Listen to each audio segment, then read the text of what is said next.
بسم اللہ الرحمن الرحیم۔ سامعین ذی احتشام،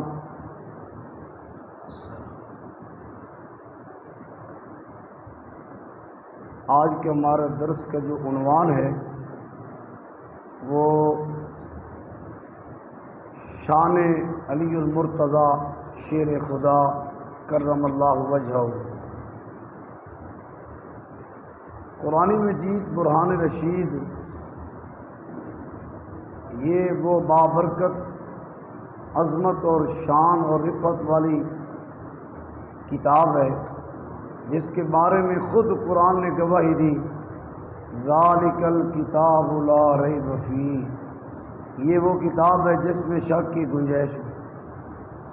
اس کی وجہ یہ ہے کہ قرآن مجید برہان رشید ایسی آیات الہیہ پر مشتمل ہے اور براہین قاطعہ دلائل اور حجت اس میں موجود ہیں۔ کوئی چاہے جتنا ہی کم ظرف ہو، ذرا سا عقل اور شعور رکھتا ہو تو وہ یہ بات کہنے پہ مجبور ہو جائے گا کہ واقعتاً قرآن مجید برہان رشید وہ لا ریب کتاب ہے جس میں شک کی گنجائش نہیں، کیونکہ اللہ کی وحدانیت پر بھی ایسی دلیلیں موجود ہیں اور اللہ رب العزت کی معبود ہونے پر، معبود برحق ہونے پر، نبیوں کی نبوت پر، قرآن مجید کے صادق ہونے پر، سچے ہونے پر دلیلیں خود قرآن مجید میں موجود۔ تو شان علی المرتضیٰ ہم نے بیان کرنی ہے۔ قرآن مجید کی ایک صفت یہ بھی ہے، ما فرطنا فی الکتاب من شیء، اللہ فرماتے ہیں ہم نے ہر چیز کا بیان قرآن مجید میں کر دیا ہے، کسی چیز میں بیان کرنے میں کوئی کمی نہیں رہنے دی، ہر چیز کا بیان قرآن میں موجود ہے۔ تمام کے تمام علوم، اگلوں کے پچھلوں کے، قیامت کے احوال، سب قرآن مجید جامع اور معنی کتاب۔ علی المرتضیٰ شیر خدا رضی اللہ تعالی عنہ، یہ یاد رکھیے گا، آج لوگ اسلام کا معنی یہ سمجھتے ہیں کہ جناب اسلام کے ماننے والے کو کانٹا بھی نہ چبھے، ساری زندگی ٹھاٹھ کی اور عیاشی کی زندگی گزار کے چلا جائے، وہ واقعتاً بھی۔ لیکن اگر کوئی مسلمان صعوبتیں تکلیفیں برداشت کرتا ہے اسلام کی خاطر تو کہتے ہیں یہ کیا ہے؟ آپ خود اندازہ لگائیں، علی المرتضیٰ شیر خدا رضی اللہ تعالیٰ عنہ جیسے عظیم شخصیت، آپ کی شہادت ہوئی، دشمنان اسلام نے آپ پر وار کیا، اور حضرت سیدنا فاروق اعظم کی بھی شہادت ہوئی مسجد نبی شریف میں، دشمنان اسلام نے وار کیا۔ تو جب ان پاکان امت پر دشمنان اسلام نے وار کیے اور ان کی شہادتیں ہوئی اور یہ حق پر تھے، تو معلوم ہوا حق پر ہونے کا یہ مطلب نہیں ہے کہ جناب دنیاوی زندگی سکون سے گزر جائے تو وہ حق پر ہے۔ صرف دنیاوی زندگی آرام سکون سے گزار جانے والا حق کی علامت نہیں، حق کا راہی ہمیشہ وہ مصیبتوں کا سامنا بھی کرتا ہے، مشقتوں کا بھی سامنا کرتا ہے، تبھی تو شانیں بڑھتی ہیں۔ حضرت علی المرتضیٰ شیر خدا رضی اللہ تعالیٰ عنہ کے خوف خدا، نماز میں خشوع اور خضوع کا عالم کیا تھا، وہ مشہور واقعہ کہ حضرت علی المرتضیٰ شیر خدا رضی اللہ تعالیٰ عنہ، آپ کو جب تیر لگا تو آپ کا جسم چونکہ مضبوط تھا، بہت بڑے بہادر تھے اور شیر خدا جو تھے، تو جسم میں وہ پیوست ہوا نیزہ، اب اس کے جب نکالنے کی باری ہے تو زور لگانے کے باوجود، کوشش کرنے کے باوجود وہ نہ نکالا جا سکا۔ اسی دوران نماز کا ٹائم ہو گیا، آج تو ہمیں کانٹا چبھ جائے نمازیں ختم، مولا کائنات علی المرتضیٰ ہیں تو پھر امام الانبیاء علیہ السلام سے تربیت پائی ہے۔ حضور علیہ السلام کے سب سے پہلے دیدار امام الانبیاء علیہ السلام کا کیا، آنکھ کھولی حضور صلی اللہ علیہ وسلم سامنے، تو حضرت علی المرتضیٰ رضی اللہ تعالیٰ عنہ کے دل کے اندر خوف خدا اتنا تھا، سب نے کہا ابھی کوشش کی ہے لیکن نیزہ نہیں نکالا جا سکا، نماز کا وقت ہے۔ علی المرتضیٰ شیر خدا نماز کی اپنی طرف سے تیاری کر کے جتنا ممکن تھا خون سے بچنا، اس سے بچنے کی کوشش کر کے آپ نے نماز شروع فرمائی، نماز نہیں ترک کی، اسی حال میں نماز شروع کر دی۔ تو اسی وقت اسی دوران خیال آیا حضرت علی المرتضیٰ رضی اللہ تعالیٰ عنہ کا جسم جس وقت اللہ کی بارگاہ میں حاضر ہوتے ہیں خوف خدا کی وجہ سے، خشوع و خضوع کی وجہ سے موم کی طرح نرم ہو جاتا ہے۔ اب اسی وقت یہی موقع ہے، اسی دوران ہی نیزہ کھینچ لیں، نیزہ نکال لیں، ورنہ تو کوشش کرنے کے باوجود نہیں نکالا جا سکا۔ تو جس وقت حضرت علی المرتضیٰ رضی اللہ تعالیٰ عنہ نماز شروع فرمائی، خوف خدا اور خشوع اور خضوع خشیت الہی، یہ کیفیت کہ آپ کا جسم بالکل موم کی طرح نرم، تو پھر اس وقت نیزہ نکال لیا گیا۔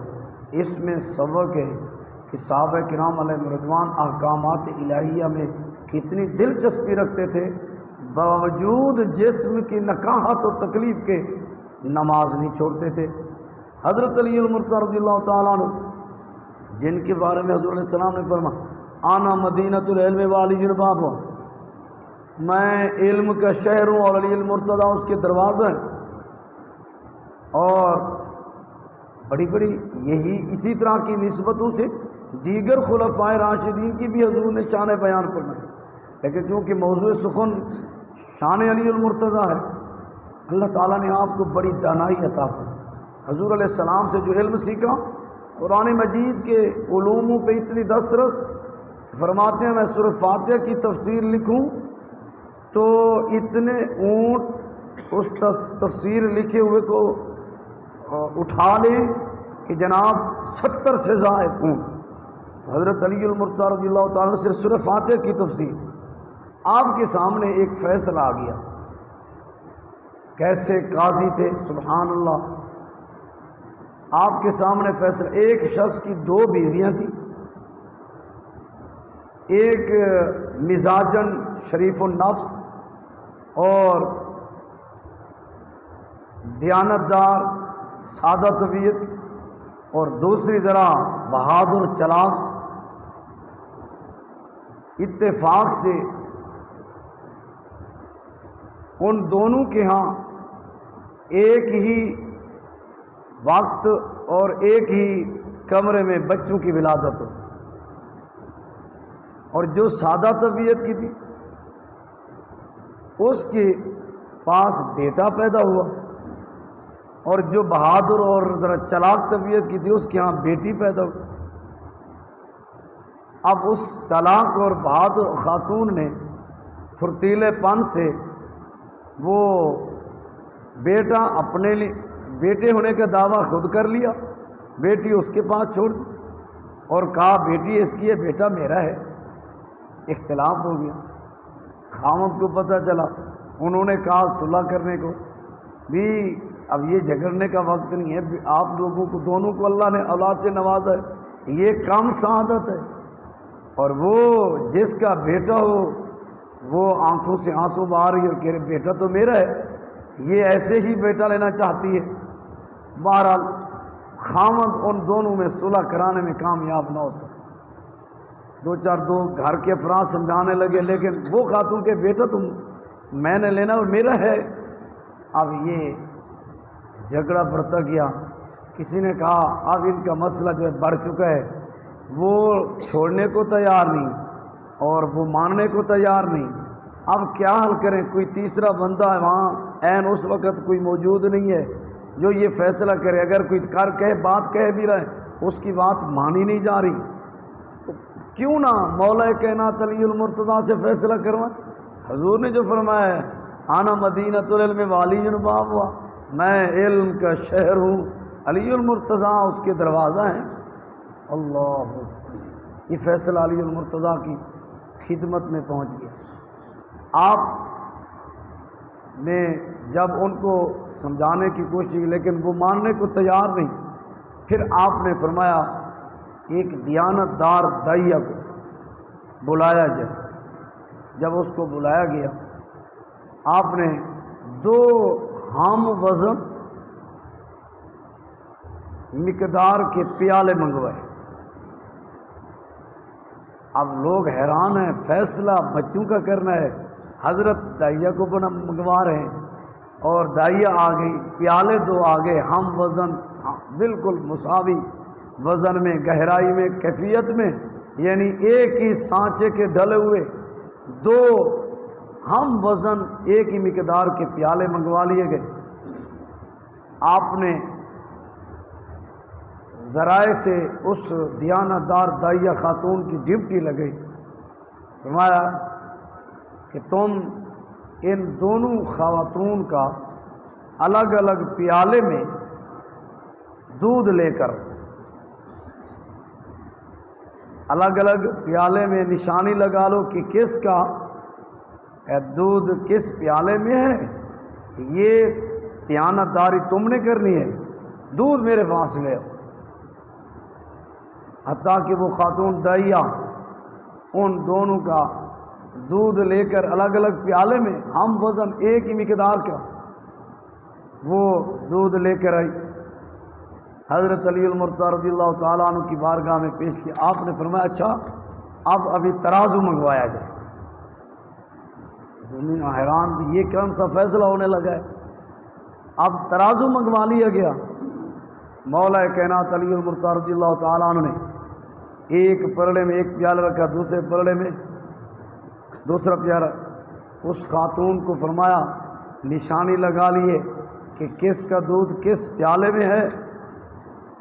تو آپ نے فرمایا اچھا اب پلڑے کو اٹھایا جائے، ترازو کو اٹھایا۔ جب انہوں نے ترازو کو یوں اوپر کیا نا، تو دونوں ہم وزن پیالے گہرائی میں بھی ایک جیسے، ایک ہی سانچے کے ڈھلے ہوئے، لیکن جب ایسے ترازو کیا تو ایک بھاری اور ایک ہلکا، ایک پلڑا یعنی بیٹھ گیا اور ایک اٹھ گیا۔ یوں جب فرق ہوا تو آپ نے فیصلہ فرمایا یہ جس پیالے کا پلڑا بھاری ہو رہا ہے، یہ پیالہ جس خاتون کا اس میں دودھ ہے، بیٹا اسی کا ہے، بیٹا اسی کا ہے۔ وہ داعیہ کہنے لگی یہ تو وہ جو سادہ طبیعت کی خاتون ہے نا، یہ تو دودھ اس کا ہے۔ فرمایا پھر بیٹا بھی اسی کا ہے، اور وہ جو دوسری دعویٰ کر رہی اور وہ دے نہیں رہی، چھین چکی ہے، اس کی بیٹی ہے۔ تو لوگ حیران تھے، فیصلہ علی المرتضیٰ کا ماننا پڑا۔ انہوں نے مانا، لیکن متجسس تھے کہ آپ نے یہ فیصلہ کیسے کیا؟ جناب دودھ منگوایا، پلڑے ترازو منگوایا، اور یوں آپ نے فیصلہ، آپ نے فرمایا میں نے یہ فیصلہ قرآن کے مطابق کیا۔ اب سارے اور حیران، قرآن مجید میں تو ایسا فیصلہ، قرآن مجید میں تو ہے وَاسْتَشْهِدُوا شَهِيدَيْنِ مِن رِّجَالِكُمْ فَإِن لَّمْ يَكُونَا رَجُلَيْنِ فَرَجُلٌ وَامْرَأَتَانِ، کہ جب کسی مسئلے میں اختلاف ہو جائے تو 2 مرد گواہی دیں، یا ایک مرد اور 2 خواتین گواہی دیں تو فیصلہ ہو۔ آپ نے تو آج فیصلے کا انوکھا نہیں، میں نے قرآن سے فیصلہ کیا۔ پوچھا کہ یہ کیسے؟ فرمایا تم نے قرآن میں نہیں پڑھا؟ اللہ فرماتا ہے یوصیکم اللہ فی اولادکم للذکر مثل حظ الانثیین، اللہ تمہیں وصیت فرماتا ہے، تم پر فرض کرتا ہے اپنی اولاد کے بارے میں، تمہاری اولاد کے بارے میں، کہ للذکر مثل حظ الانثیین، کہ بیٹے کا حصہ بیٹی کی بنسبت 2 گنا زیادہ ہے۔ وراثت کے اندر بیٹے کا حصہ ڈبل ہے، بیٹی کا حصہ 1، بیٹے کے حصے 2، للذکر مثل حظ الانثیین۔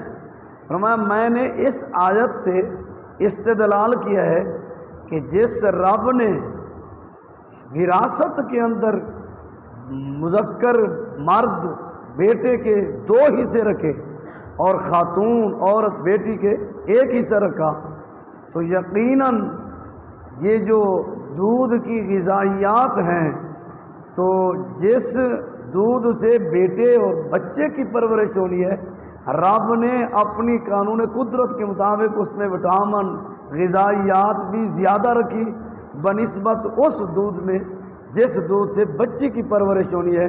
تو کیونکہ رب العالمین عدل فرمانے والا ہے تو وراثت میں جو اس کا ضابطہ ہے تو وہ حقیقت میں بچے کی غذائیات میں بھی اسی طرح کا فرق ہے۔ میں نے قرآن مجید کی اس آیت کی روشنی میں یہ فیصلہ صادر فرمایا۔ اس میں ایک آج کل کے دنیا دار و لبرل لوگوں کے لیے بھی مسلمانوں کے پاس دلیل ثابت ہوئی، جو لوگ یہ مسلمانوں کے معاشرے کو بگاڑنے کے لیے عورتوں اور مردوں کے لیے ہم یعنی ایک جیسا دیکھنا چاہتے ہیں کہ جناب عورت اور مرد ایک برابر ہے، کسی چیز میں کمی نہیں ہے، کیونکہ اس میں تو عورت کی انسلٹ اور توہین ہے۔ اللہ کے قانون سے لڑا نہ جائے، اللہ کے قانون کو مانا جائے۔ رب العالمین نے جو تقسیم فرمائی ہے مرد اور عورت کے درمیان اس کو قبول کرنا چاہیے۔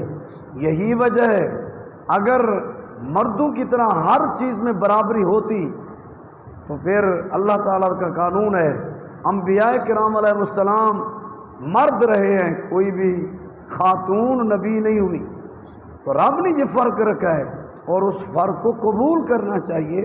ہاں، جن مقامات پہ اللہ رب العزت نے جو عزتیں خواتین کو دی ہیں وہ بھی کم نہیں ہیں، لیکن یہ نام نہاد غیر مسلم این جی اوز مسلمانوں کے اندر اس طرح کے افتراق ڈالنے کے لیے کہ جناب اسلام جو ہے شاید عورتوں کے حقوق کا علم بردار نہیں بلکہ جتنا اسلام عورتوں کے حقوق کا علم بردار ہے کوئی اور مذہب ہو ہی نہیں سکتا، کیونکہ اور مذہب والے وہ نام نہاد عورتوں کا نام استعمال کر کے پورے کے پورے معاشرے اور ملک تباہ کرنے پہ تلے ہوئے ہیں، اور اسلام نے جو عزت دی ہے کسی کو ماں بنا کر ماں کے قدموں کے نیچے جنت رکھ دی، بیٹی بنا کر رحمت بنا دی جو معاشرے میں زحمت سمجھی جاتی تھی، اور پھر عزت بیوی کی شکل میں عزت بنا دی۔ تو یہ عزت یہ رتبے اسلام کی وجہ سے خواتین کو ملے۔ تو حضرت مولا کائنات علی المرتضیٰ رضی اللہ تعالیٰ عنہ کی حکیمانہ فیصلے کو دیکھ کر دنیا ہش ہش کرتی رہی۔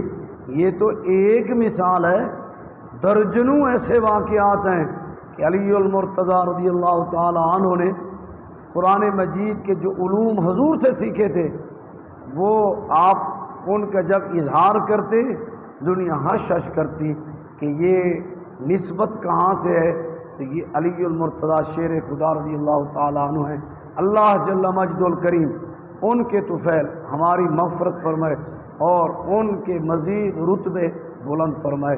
وآخر دعوایا الحمدللہ رب العالمین۔